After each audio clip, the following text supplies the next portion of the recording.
हमें अब ये तय करना पड़ेगा कि क्या हम मुसलमानों के तरक्की के साथ हैं या हम मुसलमानों की तरक्की में रुकावट बनने की कोशिश कर रहे हैं। आज जिस तरीके से वक्फ अमेंडमेंट एक्ट आया है,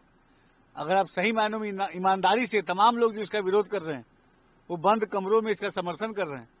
और उनके दिल में कहीं ना कहीं ये चाहत थी कि इस तरह का अमेंडमेंट आए, लेकिन केवल और केवल जनता को गुमराह करके कुछ राजनीतिक पार्टियों का एजेंडा पूरा करने की कुछ लोग कोशिश कर रहे हैं। लेकिन मुस्लिम समाज के डेवलपमेंट के लिए वक्फ अमेंडमेंट एक्ट बहुत ही अहम कदम है। इतिहास इस अमेंडमेंट को याद रखेगा, क्योंकि जिस तरीके से वक्फ की संपत्तियों का मिसयूज हो रहा था, उसका यूटिलाइजेशन प्रॉपर नहीं हो रहा था, तो यही तो ये अमेंडमेंट कह रहा है कि वक्फ की संपत्तियों का प्रॉपर यूटिलाइजेशन हो, उसका मिसयूज रुके, उस पर अवैध कब्जे हटे, जो अवैध कब्जे वो हटाए जाएं। वक्फ बोर्ड में प्रॉपर जो है रिप्रेजेंटेशन महिलाओं का, पिछड़े पसमानदा समाज का हो।